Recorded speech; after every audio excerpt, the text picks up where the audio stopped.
이품은 개념 강좌에 이어서 오늘은 이품은 사용 요령에 대해서 설명해 드리겠습니다. 먼저 이품문의 작동 흐름을 좀 더 알아보기 쉽기 위해서 변수 그리기 액션으로 화면에 변수를 출력하는 오브젝트의 흐름을 먼저 만들어 보겠습니다. 어드 이벤트를 눌러서 생성 이벤트를 선택해 줍니다. 그리고 변수의 액션을 선택해서 변수는 A라고 입력하고 값은 0이라고 입력합니다. 그리고 확인을 누릅니다. 다시 어드 이벤트를 선택해서 드로우를 선택합니다. 그 다음 변수 그리기 액션을 선택해서 화면에 출력할 변수를 첫 번째 메뉴에 써주고 A라는 변수에 출력할 X축의 위치는 50이고 Y축의 위치는 50이라고 이렇게 써줍니다. 이렇게 하면 A라는 변수가 X축의 50, Y축의 50인 위치에 출력이 된다라고 이렇게 설정이 되는 거겠죠. 그리고 확인을 누릅니다. 그리고 SPR PP1이라는 이 검정색 스플라이트가 화면에 출력할 수 있도록 자체 출력해주는 액션을 선택해줍니다. 드로우 메뉴에 드로우 셀프를 선택해줍니다.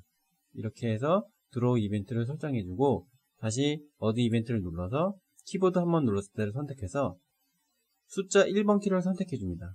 그리고 컨트롤 메뉴를 선택해서 변수 액션을 선택해줍니다. 그리고 첫 번째 있는 메뉴에 변수 A라고 입력을 해주고 그 값은 -1로 빼준다 라고 표시를 해줍니다. 이 현재 기준으로 인해서 A라는 변수의 값에 -1만큼 빼준 값을 넣어준다 라고 이렇게 설정이 되는 거죠. 그리고 확인을 누릅니다.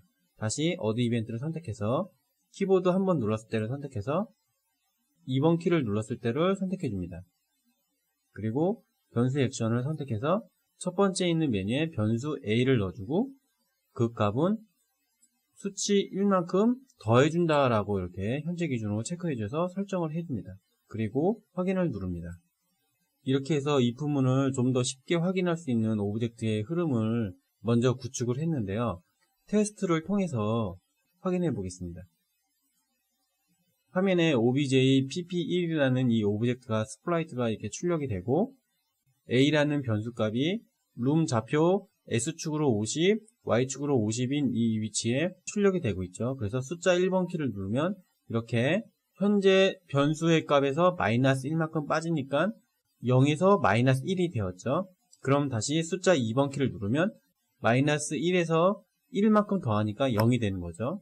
다시 숫자 2번 키를 눌러보면 다시 0에서 1을 더하니까 1이 되는 걸 알 수가 있어요. 이렇게 해서 이품문을 확인할 수 있는 기본적인 오브젝트의 흐름을 만들었습니다. 그럼 이제부터 이품문을 사용하는 요령에 대해서 본격적으로 설명해 드리겠습니다. 그럼 조건문을 넣어 보겠습니다. 어드 이벤트를 선택해서 스텝 이벤트를 선택해 줍니다. 그리고 이품문 액션을 선택해 줘서 첫 번째 있는 메뉴에 선언된 변수 A를 넣어 줍니다. 그리고 두 번째 있는 메뉴에 변수 A와 비교할 수치값인 1을 넣어 줄게요. 그리고 세 번째 있는 메뉴는 변수 A와 1과 비교했을 때 같을 경우를 선택해 줄게요. 이렇게 해서 이품문의 조건식을 설정이 끝났죠. 그리고 확인을 누릅니다.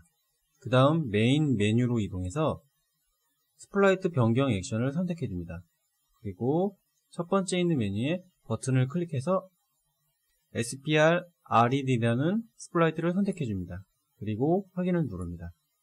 이렇게 하면 A라는 변수와 1과 비교를 했을 때 같을 경우에는 SPR PP1이라는 검정색 오브젝트가 스플라이트 변경 액션이 실행되면서 SPR RED라는 빨간색 오브젝트로 변경이 된다라고 이렇게 설정이 된 거죠. 그럼 테스트를 통해서 변수 A가 1과 같았을 때 스플라이트가 빨간색으로 변하는지 확인해 보겠습니다.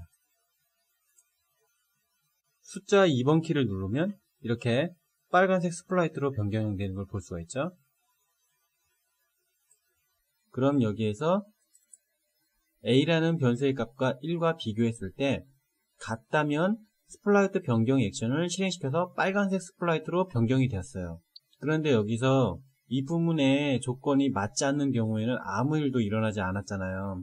그러면 아무 일도 일어나지 않았을 때 어떤 행동을 하라라고 명령을 내려줘야 할 경우가 있을 거 아니에요. 예를 들면 캐릭터가 총알이 있을 때는 총알을 발사한다. 하지만 총알이 다 떨어졌을 때는 어떻게 해라.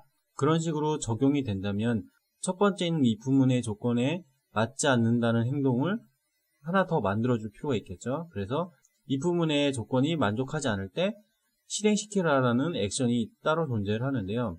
그 존재하는 액션이 컨트롤 메뉴에 other 위치에 있는 else 액션입니다. 그래서 else 액션을 이렇게 선택해주면 별다르게 설정 메뉴가 없이 이렇게 이벤트 안에 이렇게 들어가지는 걸 볼 수가 있습니다. 이렇게 else 액션이 들어가게 되면 변수 a가 1과 같다라면 스플라이트 변경 액션이 실행이 되는 거고, 만약에 a 값이 1과 같지 않다면 else 액션 다음으로 있는 액션들이 실행되게 됩니다. 그래서 이 else 액션 밑에 실행시켜주는 또 다른 액션을 넣어 보겠습니다.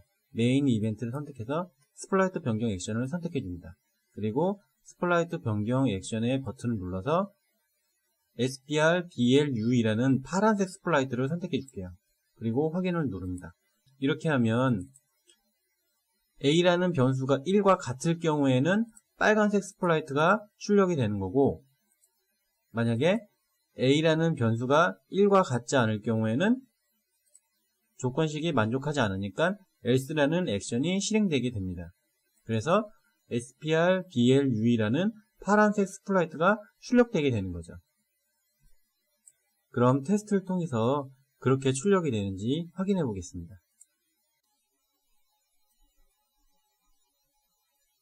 if문 조건식이 맞지 않기 때문에 세 번째 줄에 있는 else 액션이 실행되면서 파란색 스플라이트를 지금 출력하고 있는 상황이죠. 그럼 여기서 숫자 2번 키를 눌러서 변수 a의 값을 1 증가시켜 보겠습니다. 이렇게 증가하면 첫 번째에 있는 if문의 조건식을 만족하기 때문에 빨간색 스플라이트를 이렇게 출력하게 되는 거죠. 다시 숫자 1번 키를 눌러서 변수 a의 값을 0으로 만들어 버리면 첫 번째에 있는 조건식이 맞지 않기 때문에 세 번째 줄에 있는 else 액션이 실행되면서 파란색 스플라이트로 변경된 걸 볼 수가 있습니다. 이렇게 해서 조건식을 맞지 않을 때 추가적으로 다른 액션을 실행시켜 줄 수 있는 else라는 액션이 별도로 존재한다는 걸 알아두시면 좋을 것 같습니다. 근데 여기서 더 추가적으로 알으셔야 할 게 있는데요. 컨트롤 메뉴로 가서 여기를 보시면 위쪽 방향키를 가리키고 있는 이 액션과 아래쪽 방향을 가리키고 있는 액션을 추가적으로 사용할 줄 알아야 돼요. 이 액션을 이렇게 활성화를 시켜보면 이렇게 표시가 됩니다. 그러면 스타트 블럭이라고 뜨고 엔드 오브 블럭이라고 떠요.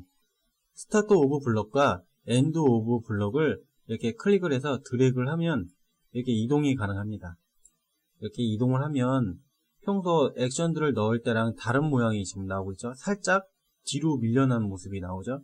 이런 모습이 나오는 이유가 뭐냐면 조건문의 시작과 끝을 알려주는 역할을 해요. 이게 무슨 말이냐면 이 조건문의 참일 경우에는 스타트 오브 블럭 액션을 시작으로 엔드 오브 블럭 액션 사이에 있는 액션들만 실행시켜라 라고 이렇게 영역을 지정해 주는 역할을 하죠. 당연히 else 액션에도 이렇게 스타트 오브 블럭 액션과 엔드 오브 블럭 액션을 이렇게 넣을 수가 있죠.